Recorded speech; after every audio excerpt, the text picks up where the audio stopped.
See him a beast when he hear that sound like. Yeah, beat on the beat when he hear that sound like. Woo. Yeah, bitch on the champ only need one round like. Yeah, me, I'm a G bring heat in the sky. Don't worry, the fight announcer. I'm apparently from Santa Fe, New Mexico. Is that what he said? Santa Fe, New Mexico? Oh yeah, the first 2 fights for Freedom Fight Night, they would announce me as fighting out of Santa Fe, New Mexico. Yeah, you're And Texas, then right? Yeah, I'm from Texas. And then at the weigh-ins, he announced me stepping up, fighting out of Santa Fe, New Mexico. My whole family's there in Memphis saying, Santa Fe, Texas. And I felt bad because, man, they were getting Bryson's face like, man, calm down. Bryson didn't mean that, man. They were all up in his face, man. That's rich, man. Well, don't worry. I know you're from Texas, and honestly, I like that story, so I'm going to keep that in the interview. We're just going to go right into it. Shane Sobnosky, how you doing, man? It's fight week. Oh, man, it's 5 days now. About 5 days until fight week, 4 days to weigh in, so on and so on. And you're feeling good on weight, nothing too crazy to cut? Not that I know of. If I had to make weight now, I'd cut off my arm. But, hey, you got to do what you got to do. And, dude, main event, semifinals of the Grand Prix, UFL 3, August 12th. You hyped for that main event slot? Okay.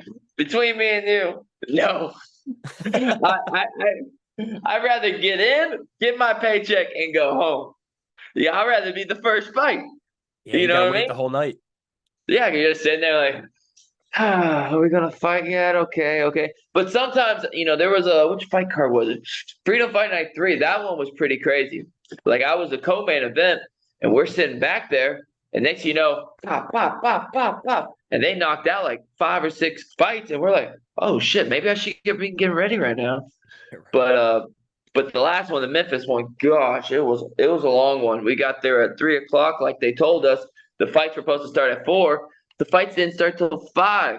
And I didn't fight till 8, 9 o'clock. Yes. That was a long day. And it was hot. Well, this one, I don't know if this is a little bit different for you, but long story. It's still going to be hot.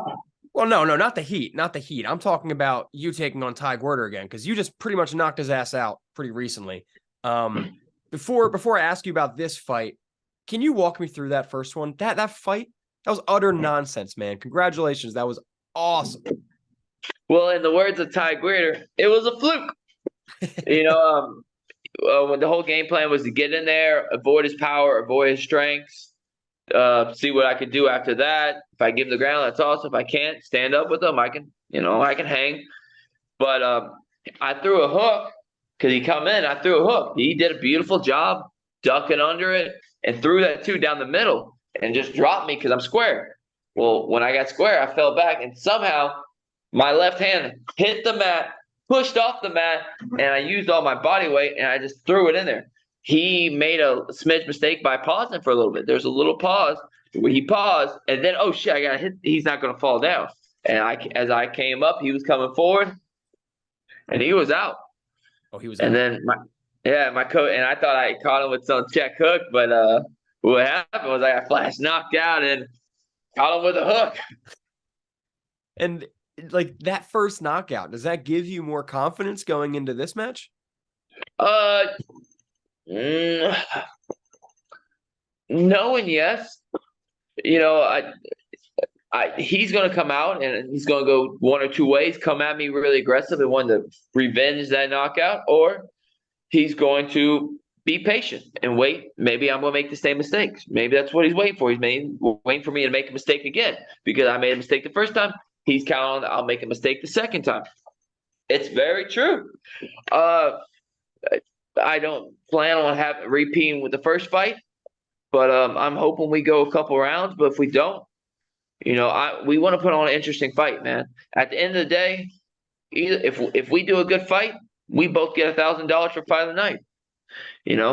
I think it's great that UFL is paying us the way they are and how everything's working, but an extra $1,000 goes a long way. Yeah. So I want us to be fight of the night, knockout of the night, whatever. And I guess, how do you feel about Ty as an opponent, because you've shared some octagon time with him and you've prepared for him twice now? I shared with 12 seconds. Yeah, I mean, a little bit. You made the walk. A little bit. No. You know what? He's a really good fighter. I've watched all his Bellator fights. I watched his last fight with Dan Hubbard. I was actually there live watching that. And I think he's a really good fighter. He has a lot of power. You saw it with the Dan Hubbard fight. He has a lot of power in both of them.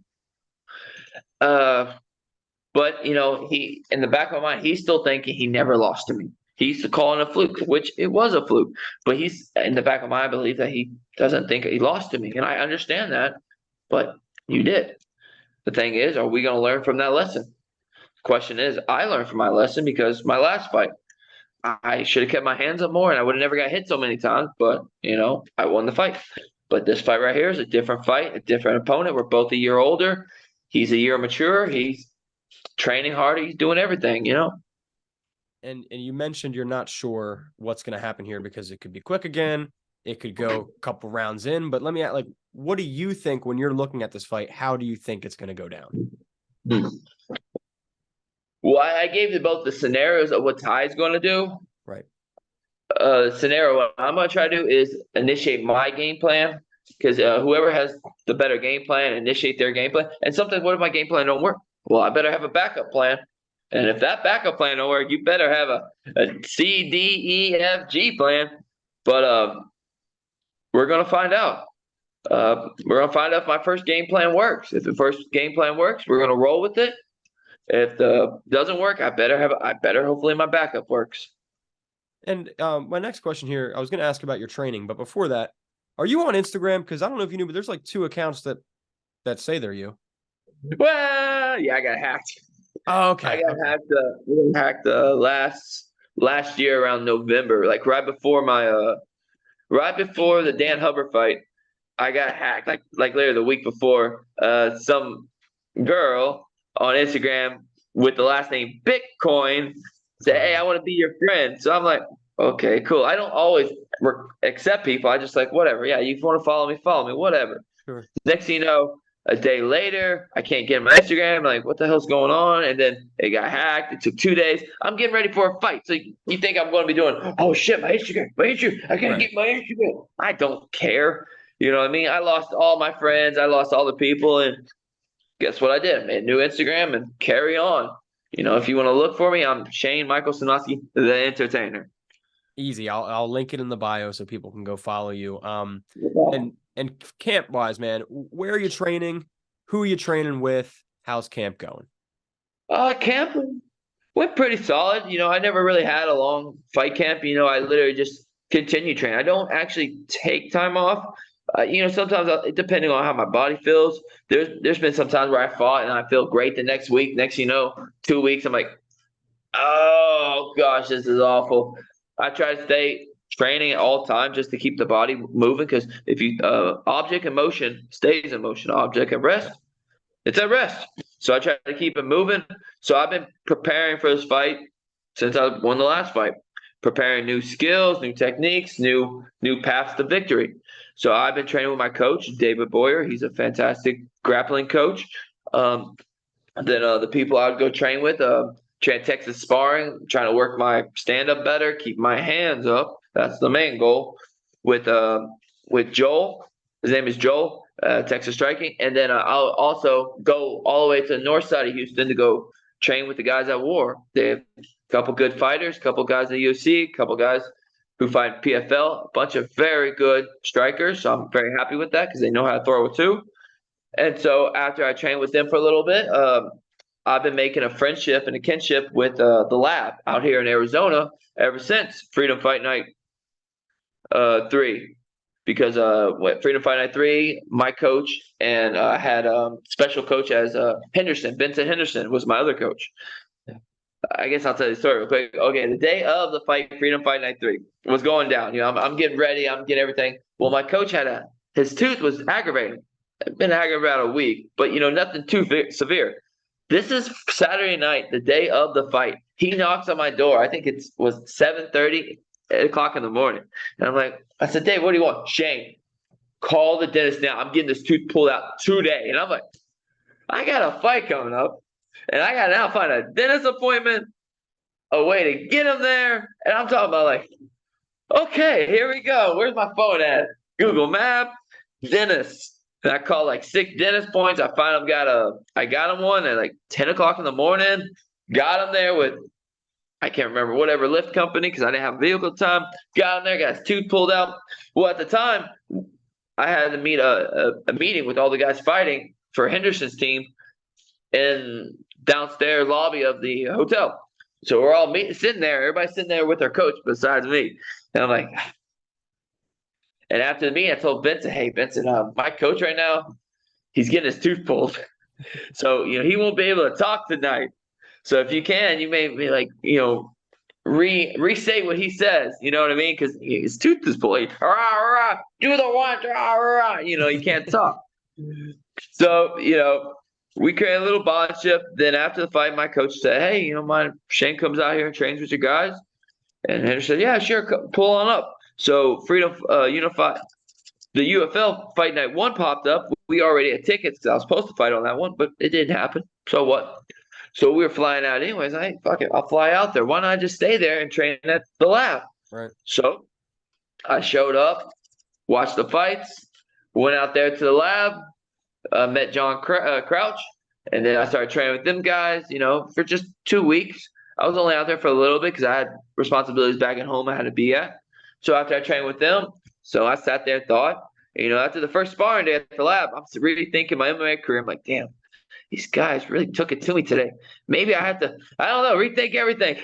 I might need to be here again. So I come back again for the Tyler Ray fight. It came out on my third and fourth week before the Tyler Ray fight. And I just got some more rounds, repetition with a lot of high-level skilled guys, wrestlers and stuff like that, because Tyler Ray was a wrestler. Could have practiced that more, but, if, ands, or buts. I did what I did. I won that fight. And after I won that fight, I had to set up a plan to get back out here. And, I scheduled everything right. And after a Circus performance in Beaumont, Texas, jumped on a flight, got out here at the lab, been training here since July 23rd, I think. And so I got a good solid 2 weeks of full training plus a third just to sharpen the skills. So now I'm out here training with the lab for the past 2 weeks. Well, we all know the lab. We all know War. Incredible gyms, incredible talent. Who's going to be with you for your corner this time? Any tooth issues? Well, no, hopefully not from David. I can do that same thing again, but let's not make this a habit here. But it'll be my head coach, David Boyer, and then I'll be having my roommate. His name is Jacob Brion. He knows a little bit how I stand up and know how I move, so he's gonna have me up there. He's mostly just a bucket boy, but he's a good guy to chill with. I would love for one of the guys from the lab to corner me, but they got a lot of fighters coming up. They got a lot of fights coming up, and I got my main head coach. Man, if I get lucky with one of them in my corner, that's phenomenal. I would love that. But they have a lot of great fighters coming up.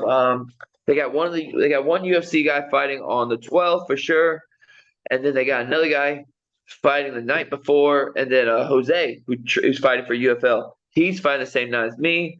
So, they got a lot of stuff happening. So, it's no big deal. I'm just happy I got to work with them and be in the same room as them.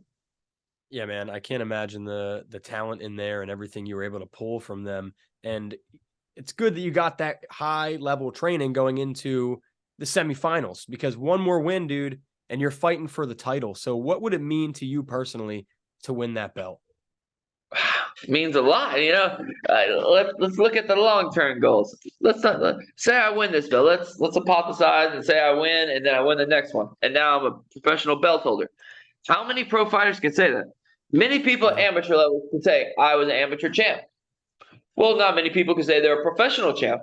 Yeah, it's not the UFC, it's not Bellator, it's not PFL, it's not the one. But guess what? I still have a belt. Yeah, and exactly. when I'm 70 years old and I'm talking to my grandkids, I can always mention I was a professional title holder. I can always say that. So it's not what it will do me now, it's the long-term effect. I can always say I was a professional champion. If my career ends, because the Ukraine war, and I get drafted, I can always say I am a MMA champion. That's a great mentality to have, man. And do you have a preference for after Gwerder who you'd rather fight, whether it be Loader or Davis? That's a tough one. if everything goes right with Ty Gwerder, I get my hand raised up and repeat their names again. I know their names, but I just forgot them. What's the fight names on the other side of the bracket? Other side of the bracket is Ryan Loder, and then his opponent is I got to look up Davis's first name, Luan Davis. Luan Davis and Ryan Loder. Ryan Loder, yeah. Lauder. Oh, okay. Well, Ryan Lauder fought on the same card as me against Shania or Chanel or I don't know his name. And I was watching his opponent, Ryan's opponent at the time, warming up, and he was looking pretty spry, working on his jiu-jitsu and all stuff like that. I'm like, damn, okay, this is gonna be a tough fight, man. I need to pay attention in case I fight in the next round or the next round after that. And then Ryan goes out there and goes, I look down and I'm doing my thing. I look up, it's over. And I'm like, did I miss something here? Like, it was that fast. Yeah. He won it real quick. So I'm like, my coach's eyes went this big. Hey, Shane, you might need to watch after this dude. This dude ain't no joke. Now, Luan Davis, I have never watched his videos, but they brought him in for a reason. The only thing I kind of feel upset about is, he got to skip the quarterfinals. So I don't know what he's going to bring. Yeah. I don't know what he's been doing. I don't know what, you're going to have to look back a year or two at his fight. So who knows what he's bringing to the table, So, Ryan might just do the same thing. Boom, boom, win it. And I might be facing Ryan, which is a very possibility.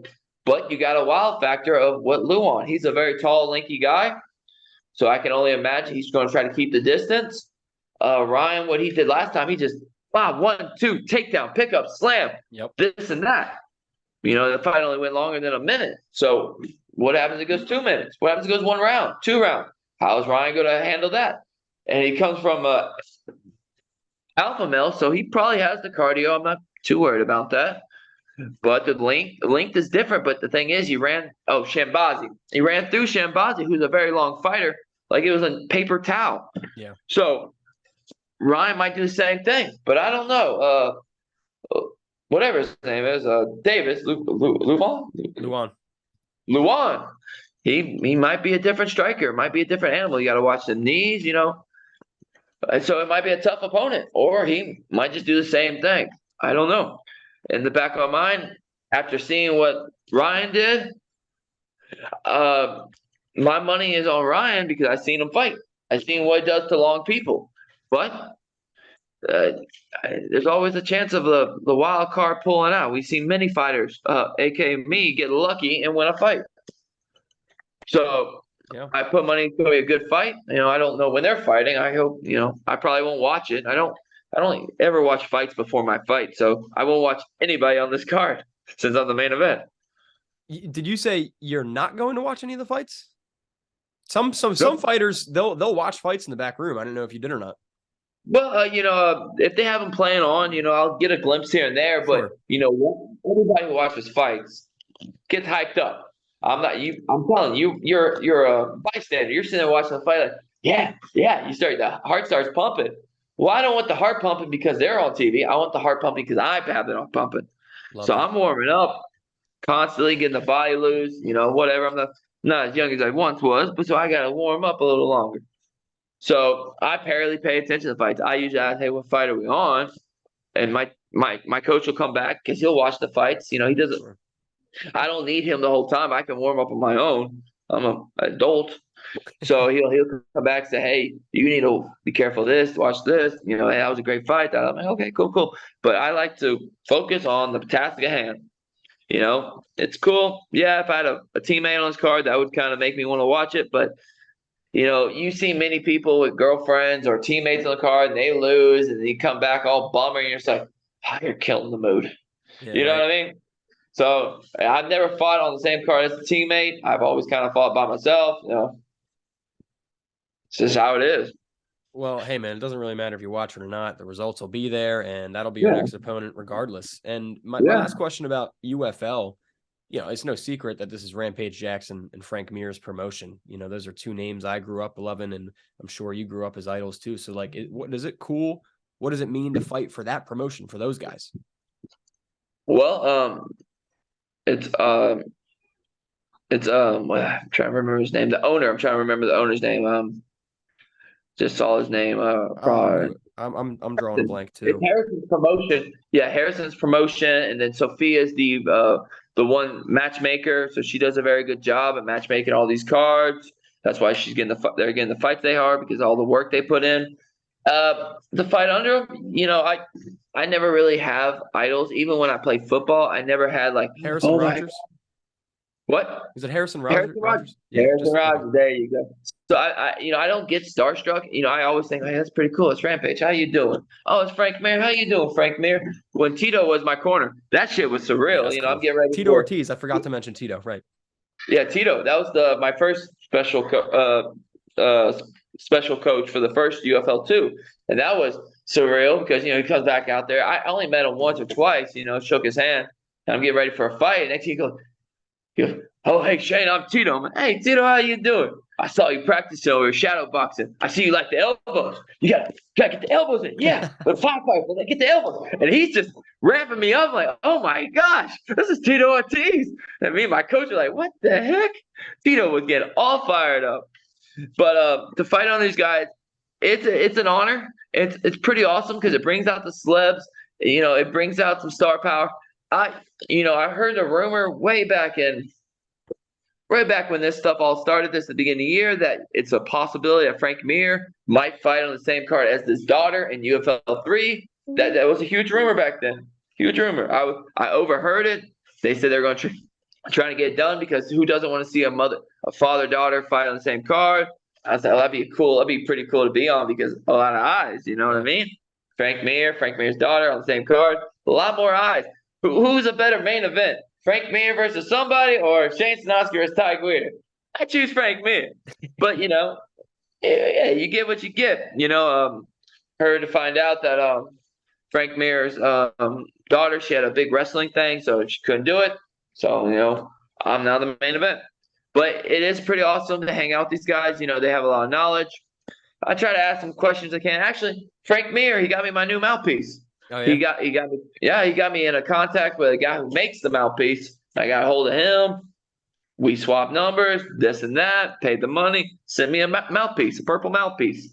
Because he was mocking me. My last fight, he made fun of me. But Shane Sobnosky can't keep his mouthpiece in. He ain't keep his mouthpiece in. He said, his jaw's too relaxed, man. He's going to get knocked out if you don't keep his mouthpiece in. He said, man, if Shane Sobnosky wants, man, get a hold of me. I'll get you a mouthpiece guy. So guess what I do? I go and call him up and give me that mouthpiece guy. And we get to see the mouthpiece on display this weekend, correct? Yeah. Yes, we do. Keep it in your mouth then, buddy. I will. Hands up, mouthpiece in. That's the goal. Thank you. That's what every coach, I'm not your coach, but every coach loves to hear that right there. And Shane, man, before I get you out of here, something that I was told, I was like, dude, you got to ask Shane about this. You're a circus performer. What the hell is that like? And how'd you get into that? Well, I actually got it because of MMA. Really? So, yeah, I am a circus performer. I've been performing with Circle of E. If you ever look them up, they're on social media. We do performance all over Houston. My coach, David Boyer, he kept saying my shoulders are too tight. My tight shoulders, you know what I mean? From the football and the wrestling, all stuff like that. The shoulders are too tight. I need to go loosen up. So I go, okay, cool. So I go look up stretching places, blah, blah, blah. Yoga pops up. So I go to a yoga studio. When you get to the yoga studio, it's all old men and fat ladies. So I'm like, and you're sweating in this hot yoga studio. I'm like, okay, this is kind of not fun. Then I'm like, okay. The next day I go to a stretching class up at Circle V up in Houston. And I go up there and I walk in there and I see a bunch of fine, flexible women. And I'm like, oh, I think I like this. More you're seeing. You get stretched out and, you get to look around. So I went there several times just to get stretched out at back flexibility and shoulder flexibility. That was the main point of being there. So I was stretching out a lot there, and I started getting to know who the owner was and all the people that worked there and stuff like that. There's some random white MMA fighter come through, some corn-fed farmer boy. Who the hell is this guy? So one day, they come up to me. Hey, Shane, come do trapeze class. Because I showed up early one day for stretching class. They asked me, you want to do trapeze class? I'm looking at them like, you want me to fly through the air? I'm 220 pounds. What are you freaking talking about? Come on, Shane. Like, fine. So I go in there and I get on the trapeze and I get in my position. And now, Shane, I need you to pick this girl up. I'm like, okay. So I hold the girl, pick the girl up. We do some tricks. Next thing you know, hey, Shane.